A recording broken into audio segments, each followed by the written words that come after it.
All right, so today we're diving into something pretty fascinating and honestly, a little unnerving at times, AI ethics. Yeah, it can be a bit of a rabbit hole. Right, we're specifically looking at this thing called the Decolonial Intelligence Algorithmic Framework. DIA framework, for sure. Exactly, DIA framework. And this isn't just about, making AI fair on the surface. It goes much deeper than that. It forces us to confront this uncomfortable truth about how tech, even with good intentions, can actually end up mirroring and magnifying the power imbalances that already exist in society. It's true. And you know what really drives that home for me? Those automatic soap dispensers, remember those? The ones that had trouble detecting darker skin tone. Oh, right, yeah. That caused quite a stir. It's such a seemingly small thing, a soap dispenser, but it blew up because it revealed this much bigger issue. The potential for bias to seep into even the most ordinary tech we interact with every day. It's a stark example of how tech that we think of as neutral can actually inherit and even amplify the inequalities that are already present. And what's so interesting is that this isn't even a new phenomenon. Think about it. Just as colonial powers historically extracted resources without a thought for the communities they were taking from, we see data being collected in a similar way today, often from marginalized groups without their consent or any benefit to them. Like history repeating itself, but in the digital realm. Ex- And that's where this DIA framework comes in. It's tackling those historical power imbalances head on, but in the world of AI. So let's unpack it. This framework has four main pillars, and the first one is decolonizing data collection. Sounds pretty intense. What's the core idea there? It really challenges this ingrained assumption that data collection is inherently objective, like it's just a neutral process. This pillar forces developers to recognize that every single step, who's gathering the data, whose voices are being included or excluded, even the methods of collection, all of that carries enormous weight. Right, like even the questions you ask can have a bias baked in. Absolutely, and it can all perpetuate those biases if it's left unchecked. So this is about making sure that from the get-go, marginalized communities have a seat at the table, that their data isn't just being taken and analyzed without context or their input. You got it. This framework is all about advocating for community-led audits of data collection, ensuring that the entire process is ethical, respectful, and truly representative of the communities that the AI is supposed to be serving. And when we're talking about community here, we're not just talking about like geographic communities, right? This is about communities of identity, shared experience. Absolutely. It's about capturing the full spectrum of human experience, not just this narrow slice. Which so often is a privileged slice. Exactly. This is fundamental to building AI that is truly equitable, truly just. Right, so that's pillar one, decolonizing the data itself. Pillar two is all about algorithmic transparency and accountability. No more black boxes, it seems. So break that down for me. Think about it like a magic trick. If you're trying to understand how it's done, but the magician refuses to show you their methods, it's frustrating. Right. The word.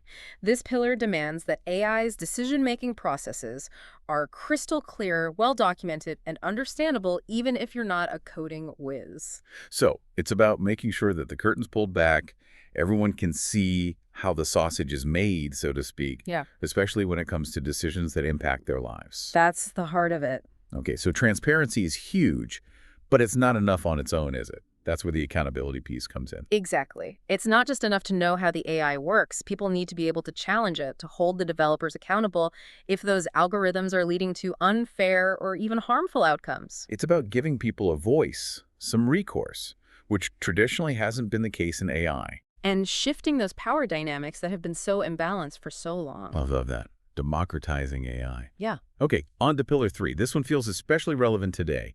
Intersectional impact assessment. It feels like we're constantly being reminded that identities are complex, layered, not so simple. What's at the core of this one?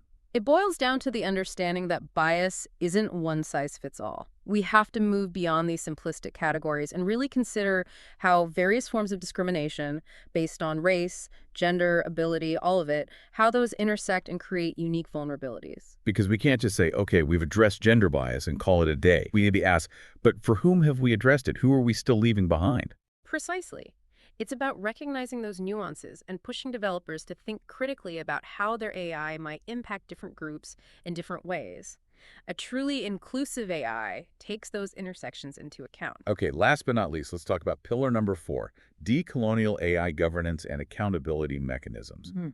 This one sounds like it gets to the core of who holds the power in shaping the future of AI. Exactly. This pillar acknowledges that right now, the power to develop and deploy AI is concentrated in the hands of very few. And those hands mostly belong to the global north. Exactly. And this lack of representation has huge consequences. Well, because whoever controls the technology is inevitably going to be embedding their values, their priorities into that technology.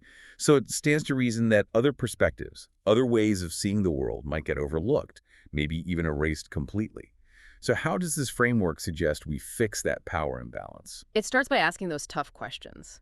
Whose values are being baked into this AI? Whose problems are we even considering worthy of solving? And whose voices are completely missing from this conversation? The DIA framework pushes for a complete shift in who sits at the table when it comes to governing AI. So let's talk about ethics in the abstract and more about putting the power to actually shape those ethics into the hands of those who've been historically excluded. Precisely. It's about moving away from this top-down, exclusive approach and toward a more collaborative, just, and globally representative model of AI governance. I love that. Okay, so we've got these 4 pillars, a solid framework for building and governing AI in a way that dismantles those historical power imbalances. Yeah. But it's all well and good to talk about this theoretically. How does this actually play out in the real world? This paper we're looking at mentions some really interesting case studies. It does. The author of this framework, Christian Ortiz, has actually developed this AI system called Justice AI. Justice AI. I like the sound of that. Right. It's designed to address the very biases we've been talking about. So what can Justice AI do that your average AI can't? What sets it apart? Well, first off, it's trained on a vastly more diverse and representative data set. The paper mentions over 560 experts from all kinds of fields, medicine, law, education, all contributing, with a real emphasis on making sure BIPOC communities are well represented. So it's not just about more data. It's about the right kind of data. Exactly. Data that reflects a broader range of lived experiences, different ways of seeing the world. Which I imagine changes how this AI analyzes situations and comes up with solutions. Hugely. And the paper gives this example from a dermatology office where Justice AI helped correct misdiagnoses of skin conditions in BIPOC patients. Whoa, seriously? You're telling me even in a field like medicine where we expect objectivity, these biases can still creep in? Oh, absolutely. A lot of medical AI is trained on data that heavily favors white patients, which means it might not be as accurate when it's trying to diagnose conditions on darker skin tones, which can have really serious consequences. That's a scary thought. A misdiagnosis could mean someone gets the wrong treatment, or even worse, no treatment at all. Exactly. And that's where Justice AI comes in. Because it's been trained on data that includes a range of skin tones and those perspectives from medical experts within those communities, it was able to flag those misdiagnoses and actually advocate for more culturally competent care. That's amazing. It's like, finally, we have an AI that's not just repeating the biases of the past, but actively trying to correct them. But I'm guessing the applications of Justice AI go way beyond just healthcare, right? You're right. The paper also talks about Justice AI being used to address microaggressions and unconscious bias right in the workplace. Now, that's something a lot of people can relate to. Navigating those dynamics, especially when it comes to microaggressions, it can be so tricky. What happened in this case? So there was this situation. A white man made a comment to his black female colleague about her tone. And whether he intended it or not, it played into that harmful stereotype of the angry black woman. Oh, yeah. We all know that one. Incredibly damaging. Right. And in this case, the woman thankfully felt comfortable enough to call him out on it. But he was totally confused. He genuinely didn't get what he'd done wrong. Which, unfortunately, isn't uncommon. Sometimes people don't realize how their words, even with good intentions, can cause real harm. Exactly. So unsure of what to do, he turns to Justice AI for guidance. And this is where it gets interesting. Instead of just giving him some generic definition of microaggressions, Justice AI takes a much more nuanced approach. It's like it was actually trying to help him understand the impact of his actions. Precisely. It walked him through why his comment was problematic, connecting it back to the larger historical and social context to help him understand the deeper implications of what he said. It even gave him resources to learn more about microaggressions and racial bias. It's like having a super patient, very well-informed friend who can help you unpack these complex issues. And the best part, it worked. The man was able to really understand how his words had affected his colleague and took steps to educate himself and do better. I love that. That's AI being used in such a positive way, not just identifying problems, but empowering people to grow and do better. Yeah. But it sounds like Justice AI's reach goes even beyond individual interactions, right? Absolutely. The paper also highlights this fascinating case study involving the real estate market. Justice AI was given this seemingly straightforward listing for a luxury apartment, something many people wouldn't think twice about. Okay, let me guess. It was full of all that coded language, those subtle cues that can actually alienate potential buyers from diverse backgrounds. Spot on. Even those seemingly harmless phrases you often see in those types of listings can carry implicit biases. Justice AI was able to dissect the listing, highlighting how language that might appear neutral at first glance could actually be very unwelcoming to people from different backgrounds. We've all seen those listings. They scream, "You don't belong here," without ever explicitly saying it. Exactly. And the amazing thing is that Justice AI didn't just point out the problems, it actually offered solutions. It rewrote the whole listing, focusing on inclusivity, accessibility, and even things like environmental sustainability. So it wasn't just about identifying bias. It was about dismantling that bias and Yeah. creating something better. Exactly. It took those core pillars of the DIA framework, decolonizing the data, promoting transparency, embracing intersectionality, and showed how they can be put into practice to actually create real change. I love that this isn't just theoretical, it's giving us a practical roadmap, but I have a feeling we're just scratching the surface here. What other areas have been touched by Justice AI? The final case study in the paper focuses on something I think a lot of people can relate to, even if they haven't experienced it personally: systemic bias in the workplace. In this case, Justice AI took a deep dive into the practices of a global insurance company and, no surprises here, uncovered some pretty major problems. Okay, color me intrigued. What kind of problems are we talking about in the context of insurance? Well, for starters, there was this glaring lack of representation, especially when it came to BIPOC employees, particularly in higher level positions. Very few BIPOC individuals, particularly in their sales division. Sadly, that's not all that surprising. It's a pattern we see across so many industries. It is. And as Justice AI dug deeper, it became clear that the issues went beyond just representation. The company heavily relied on this commission-only pay structure, which, as you can imagine, puts people from marginalized communities who often lack the same financial safety nets at a huge disadvantage. It's setting them up to fail from the start. Without a base salary, it's incredibly hard to weather the ups and downs of sales, especially when you're already up against these systemic barriers. And as if that wasn't enough, Justice AI found that BIPOC agents often faced bias from the clients themselves. They were frequently passed over for higher value clients, and some even experienced blatant discrimination right on sales calls. It's like they were being hit with a double dose of bias from inside their own company and from the clients they were trying to serve. It's the perfect illustration of how deeply ingrained systemic bias is, operating on multiple levels and creating this cycle that can feel impossible to break. So how do you even begin to untangle something like that? To address something as deeply rooted as systemic bias within an entire global corporation? What did Justice AI suggest? Well, Justice AI didn't just throw its hands up and say it's impossible. It actually offered concrete solutions. First and foremost, it called for a total revamp of the company's recruiting strategies. So moving away from just relying on referrals or those job boards that often just perpetuate a homogenous workforce. Exactly. Justice AI recommended that they actively seek out talent in places they may have overlooked before, and even partner with organizations dedicated to supporting BIPOC professionals. It also suggested incentivizing current employees to refer candidates from underrepresented backgrounds. I love that. It's about being proactive, being intentional, about diversifying your networks, not just waiting for the right people to magically show up. And the recommendations didn't stop there. Justice AI recognized that diversifying the workforce is only one piece of the puzzle. To address those compensation disparities, it suggested moving away from that commission-only model and offering all employees, especially BIPOC employees, a base salary. Providing a safety net, some stability, that can make a world of difference. Right. And because true equity needs a multifaceted approach, Justice AI went even further, advocating for dedicated mentorship programs specifically designed for BIPOC employees. Recognizing that mentorship and guidance from more experienced folks is invaluable. Exactly. It's about creating this culture where everyone feels supported and empowered to succeed, not just those who come in already having advantages. That's what I love about this. It's so holistic. But what about the client-facing side of things? How do you tackle the bias those BIPOC agents were facing from clients? Well, to tackle that, Justice AI proposed a system where client assignments were randomized. That way, all agents, no matter their race or background, would have an equal shot at building a successful client base. Such a simple but elegant solution. It levels the playing field, removes the potential for unconscious bias to creep into those initial interactions. Exactly. It's about creating a fairer system both internally for the employees and externally in how the company interacts with its clients. What's so inspiring is that they're not just talking about change, they're actually implementing it. Yeah. It gives me hope.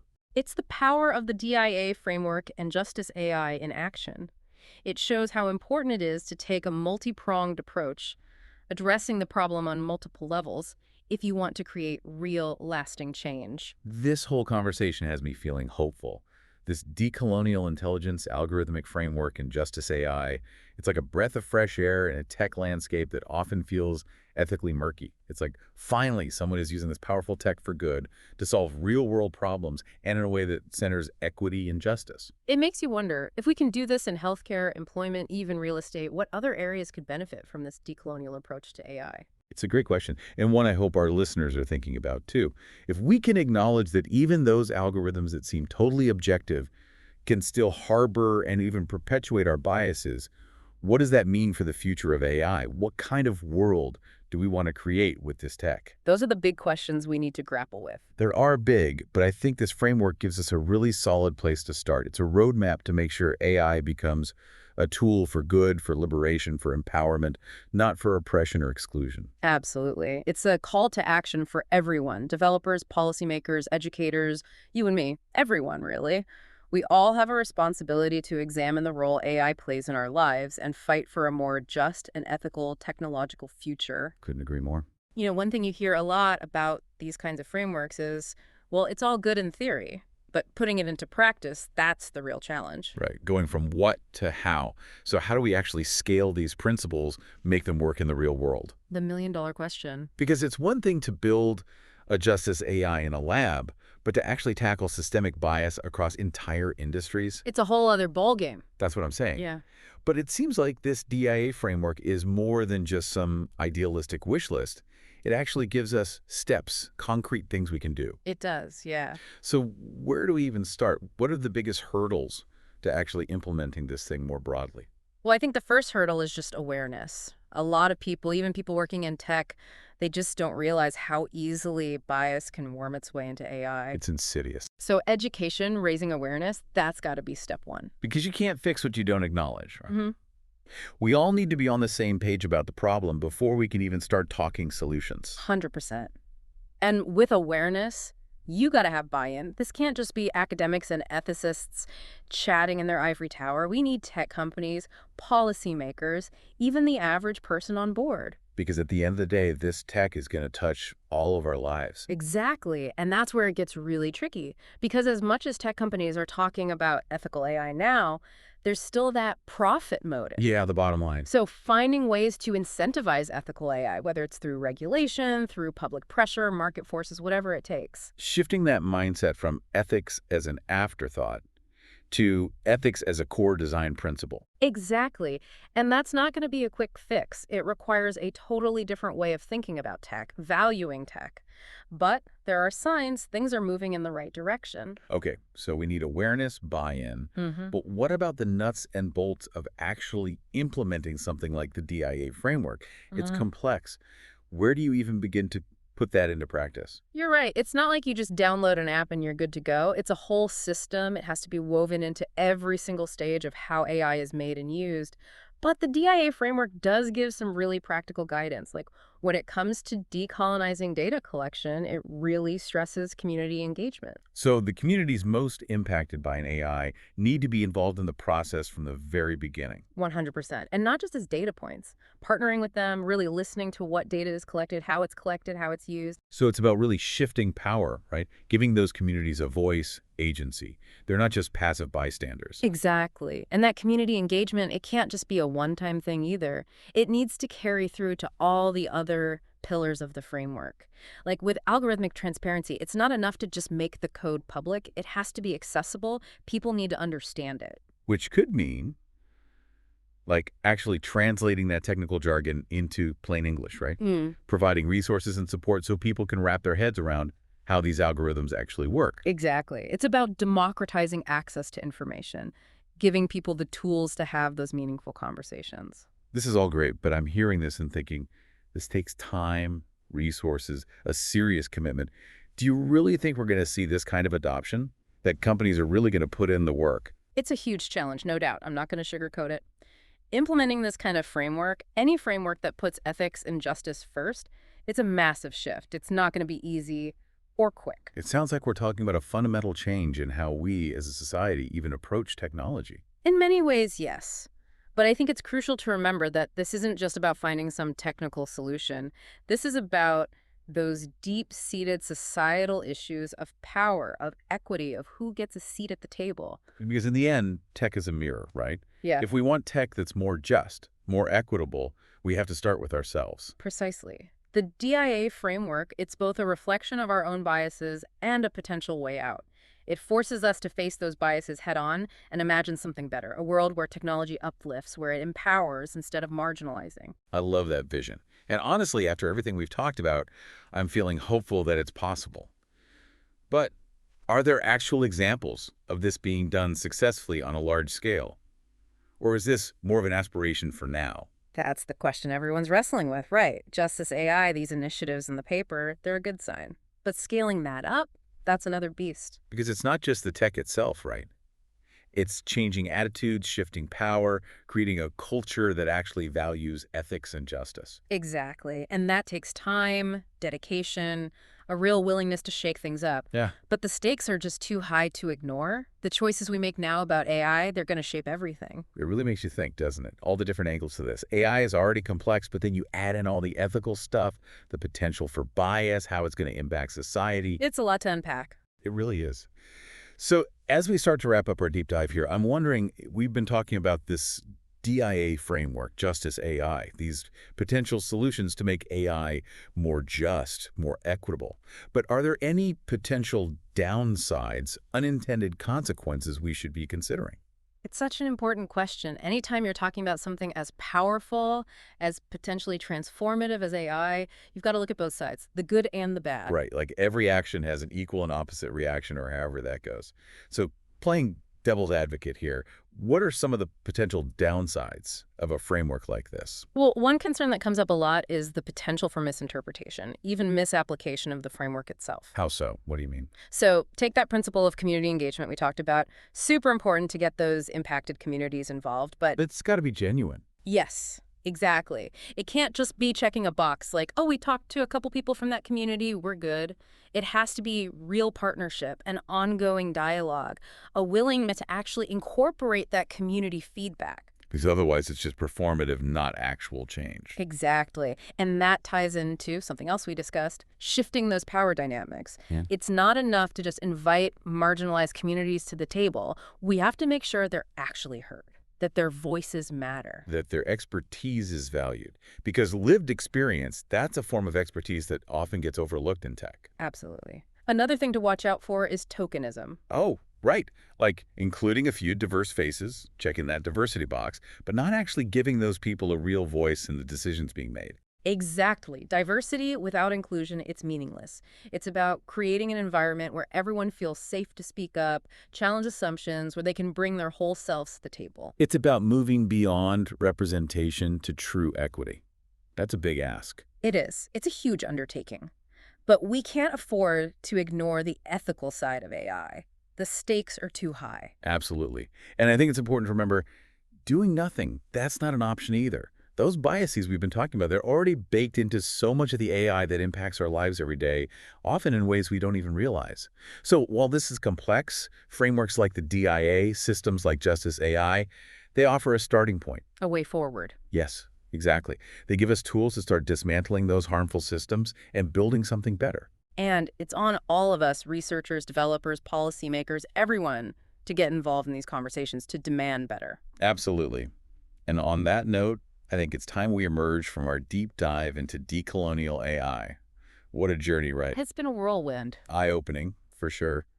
And honestly, I'm feeling hopeful. We've covered a lot, those historical roots of bias in tech, the potential of the DIA framework, those inspiring examples of Justice AI tackling real-world problems.